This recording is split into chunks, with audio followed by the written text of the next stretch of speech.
안녕하세요. 윤주와 함께 나누는 인생 이야기에 와주셔서 진심으로 감사드립니다. 자, 지금 저는 줌 강의에 8명 함께하는 그런 분들과 강의를 함께하고 있습니다.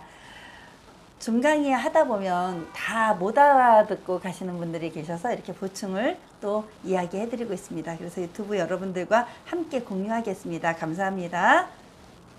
지난 시간에 천간의 합에 대한 이야기를 해드렸죠. 갑기합토, 을경합금, 병신합수, 정의만목, 무게합화 이런 작용에 대해서 꼭 한번 보고 와주십시오. 자, 이제 지지의 육합에 대한 얘기를 해드릴 거예요. 지지의 합은 여러 가지 작용이 있어요.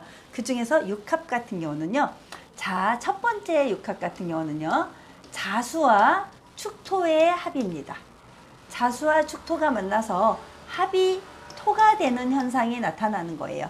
그래서 자수라고 하는 아주 작은 기운과 토가 합쳐지니까 자수가 어디에 있는지 잘 알 수가 없어요. 그리고 자수는 자축인묘진사 오미신유술에 이렇게 따져보면요. 자수는 어디에 속하나요? 밤에 속하죠. 밤 12시의 기운에 속한단 말이에요.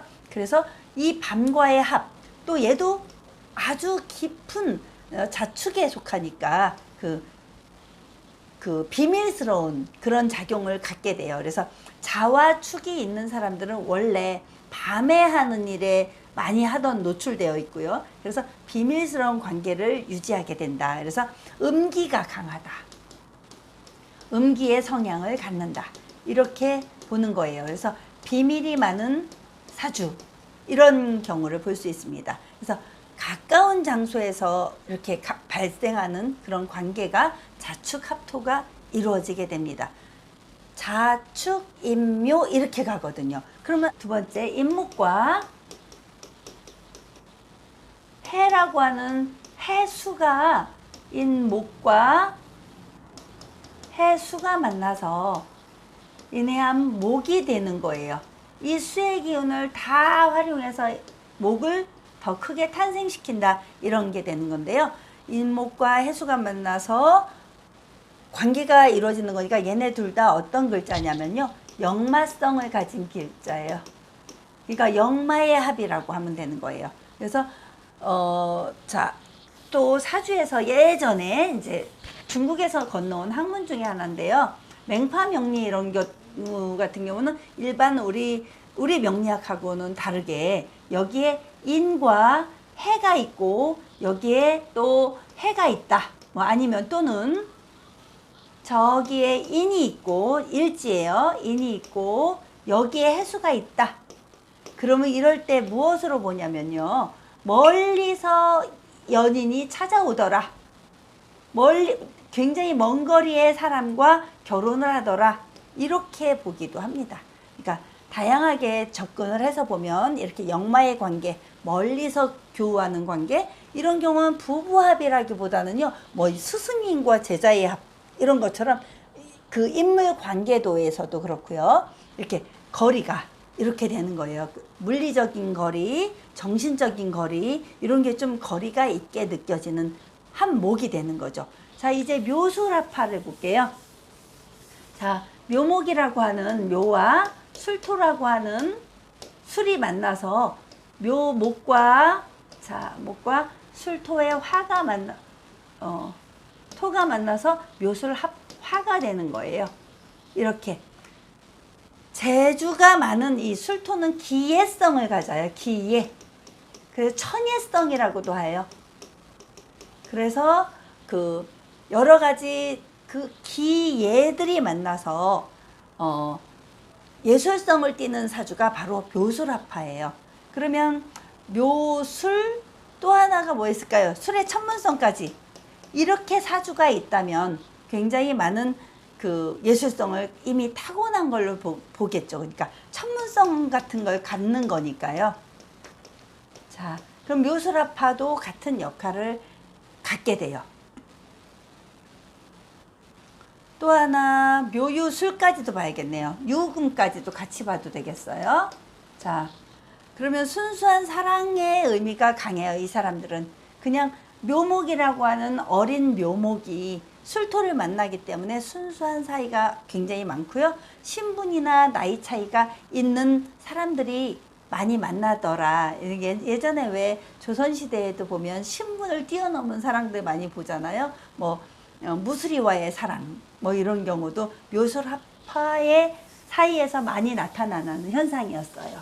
지지의 육합의 관계. 그러면 내 사주에 이렇게 8글자 중에 그 밑에가 둘이가 묘술합화나 인해한목이나 또는 여기 뭐 이렇게 된다면 진유합금이나 이렇게 된다면 한 번쯤은 확인해 볼 필요가 있겠죠.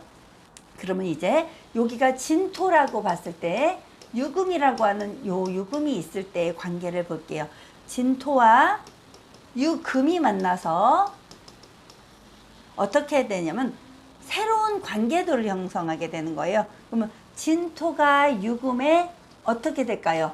금으로 확산되게 되는 거예요. 그래서 이런 경우는요, 이 금의 강한 작용 때문에 야망과 집념이 강해지고요, 의리와 목적이 강해지는 관계가 되는 거예요. 그래서 이런 경우는 진유합금의 그 유금의 날카로운 어떤 그런 관계도에 의해서 강압적인 관계가 유지되는 경우들도 많이 볼 수 있고요. 자기 사주에서도 이 유금을 딱 갖고 있는 순간 진유를 가지면 이런 경우는 뭐 칼을 든 사람, 의사 또는 또 뭐가 간호사 이런 사람들도 진유합금 많이 갖고 있고요.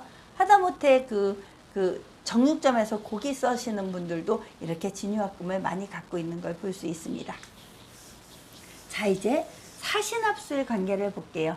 사화라고 하는 사화와 신금이 신금이 이렇게 됐어.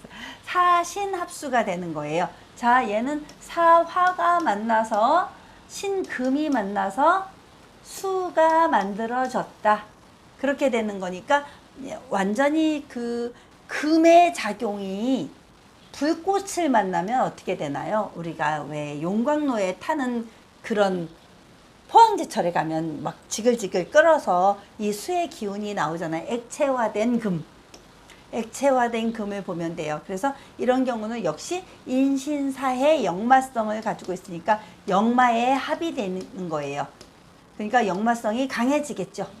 그리고 그러다 보니 멀리서 오는 관계가 또 더 강해질 거고, 또 하나는 단점이 있어요. 오래 갈 수가 없는.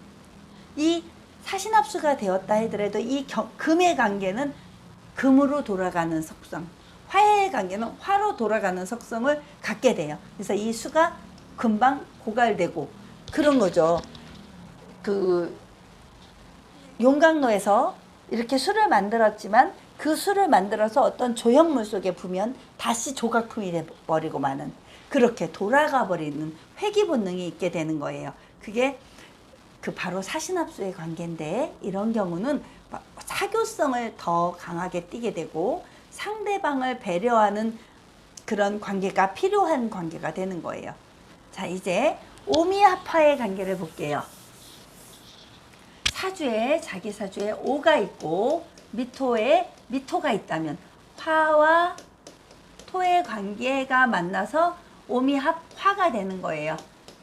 이 미토가 자축인, 묘진사, 오미신 할 때 이 중간에 속한단 말이에요. 아주 뜨거운, 자, 오, 미, 신 이렇게 가는데 이 오미가 아주 뜨거운 그런 계절을 의미하게 돼요. 아마 미토가 오화보다도 더 뜨거운 열토일 수도 있어요. 그래서 이렇게 붙어 있죠. 자축처럼, 자축도 붙어 있고 오미도 붙어 있는 것처럼 가까운 관계에서, 업무 관계에서 만날 수 있는 바로 옆에, 이런 경우는요, 그래서 아마 부부인데 자기네 둘이 같이 일하는 사람들이 있죠. 한 직장에서. 이런 경우도 많이 있고요. 사업도 같이 해요. 부인이 뭐 서포트를 한다던가 이렇게 공적이면서도 사회적인 관계에서 이 오미합화 관계가 많이 일어나더라. 그럼 자, 꼭 보셔야 될 게, 제가 올려드리는